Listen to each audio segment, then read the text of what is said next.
मेरी प्यारी प्यारी मम्मीज, आज हम लोग अपने गर्भस्थ शिशु को एक बहुत अच्छी स्टोरी सुनाने वाले हैं। तो सबसे पहले आप कहीं अच्छी जगह पर, शांत जगह पर बैठ जाइए और अपने गर्भस्थ शिशु यानी अपने पेट के ऊपर हाथ रख लीजिए।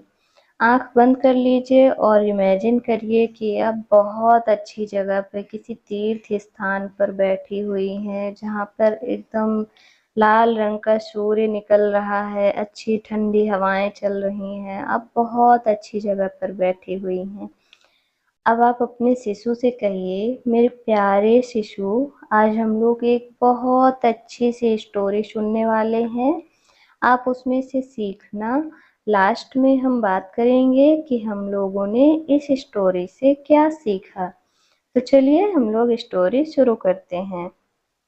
मेरे प्यारे शिशु, एक बार एक राजा कहीं जा रहा था। रास्ते में उसको एक बंदर दिखता है, जो कि पेड़ पर बैठा होता है। पेड़ से वो कई तरह के फ्रूट्स यानी फल तोड़ तोड़ कर राजा को दे रहा था। राजा को ये देखकर बहुत खुशी हुई और राजा ने उस बंदर को अपने साथ महल में ले गया। ऐसे ही राजा जहाँ भी जाता बंदर को अपने साथ लेकर जाता। जब भी कहीं भी जाता, बंदर को इतनी ज्यादा छूट थी, वो महल में कहीं भी किसी भी जगह, यहाँ तक कि राजा के कक्ष में जा सकता था, घूम फिर सकता था, उसको पूरी आजादी थी। और वो राजा का बहुत अच्छा दोस्त बन गया था।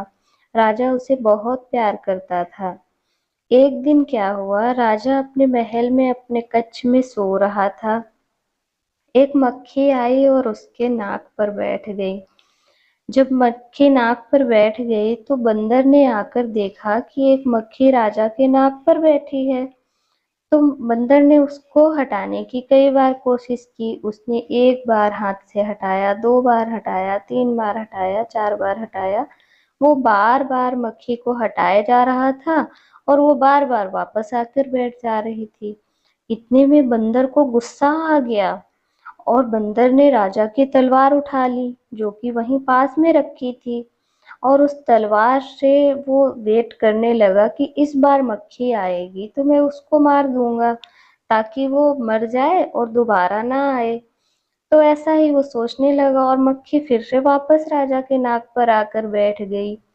तो इतने में मंकी ने यानी बंदर ने तुरंत तलवार उठाया और मक्खी को ऊपर दे मारा।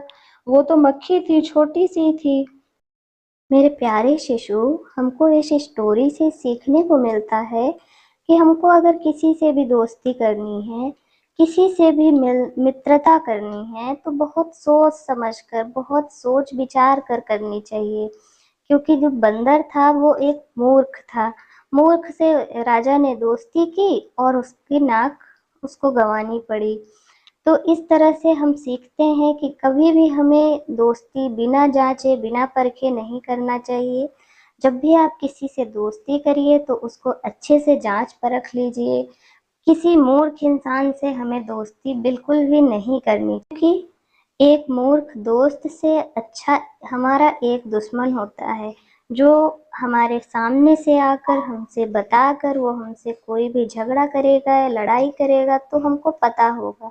लेकिन जो मूर्ख दोस्त होगा वो ऐसे ही मूर्ख बंदर की तरह होगा, और जो घटना राजा के साथ हुई वो किसी के साथ भी हो सकती है। इससे बड़ी घटना भी हो सकती है। तो इसलिए हमें हमेशा सोच समझकर कोई भी फैसला लेना चाहिए और हमेशा बुद्धिमान लोगों से दोस्ती करनी